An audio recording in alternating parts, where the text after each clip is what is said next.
Hello, my name is Lauren Graham, and this is my mock parent-teacher conference. For the video, I'm just going to be talking to the camera as the parent. So we are going to go over assessment data, developmental progress, and educational next steps for Anna. If you have any questions for me or any concerns, please stop me and let me know, and we can go over them right away. So let's just start with the data. We're going to go through each of the developmental domains that Anna has been assessed on. Let's start with cognitive.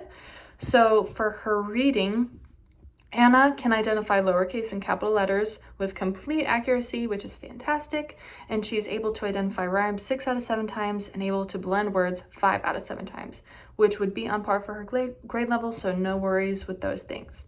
However, she has struggled to identify letter sounds with only getting 18 out of 52, which would be a little bit of a concern, as well as having trouble segmenting words, which means that she would probably have trouble with phonemic awareness, and that's something that we do need to concentrate on when working with her reading as well as writing, as we'll see next. So let's talk about her writing. She's able to write her name correctly and legibly, which is great, and get some of the letters in a sentence that she's trying to write.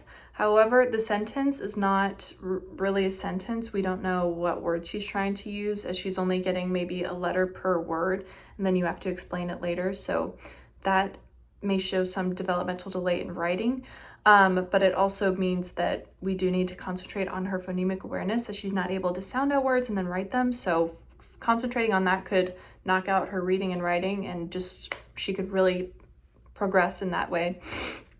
But she also does not have a proper pencil grip, so maybe working on that as well. In her math, she's able to count to 4, can identify number is greater than another number, so she's able to climb up. But she's not able to count to 10, which is where we would want her to be, and is not able to identify numbers that are less than or equal to, and does not understand addition or subtraction. So she's not able to go down, see that numbers are equal, or add or subtract. So those might be something that we need to concentrate on. So for physical, her gross motor, fine motor, vision, and hearing, she's able to trace her name, complete a puzzle, use eating utensils appropriately, spin, twist in place, and balance on one foot, which is all fantastic. However, she's only able to complete 5 out of the 11 physical tasks that were being assessed. She's not able to correctly use blocks, scissors, pencils, ride a 2-wheeled bike, or combine motor skills, or jump on one foot. So this might be an area of concern eventually. It might be good to catch it now and maybe work with an occupational therapist. So for oral language and communication, she obviously has her communication book. That's fantastic, because she has a speech language impairment.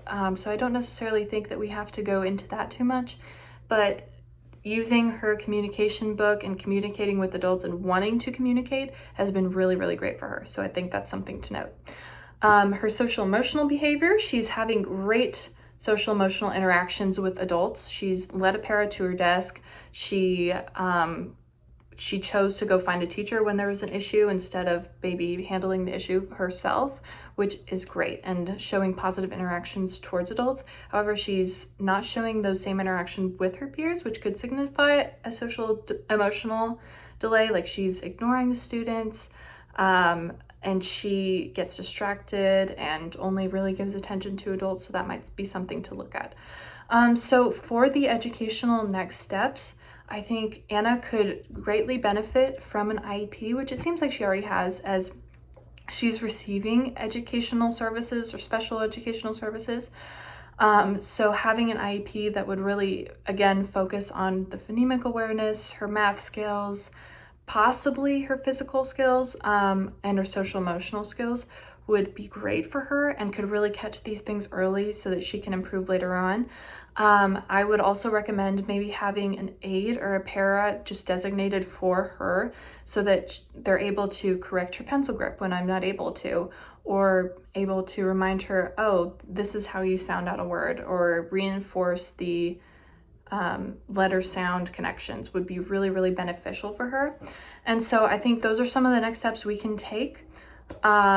And maybe seeing a speech therapist would be beneficial for her with her communication, as we do eventually probably want her to start using oral skills.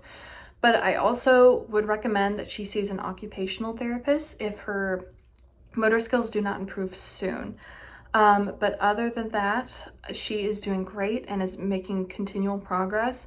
So let me know if you have any questions or concerns.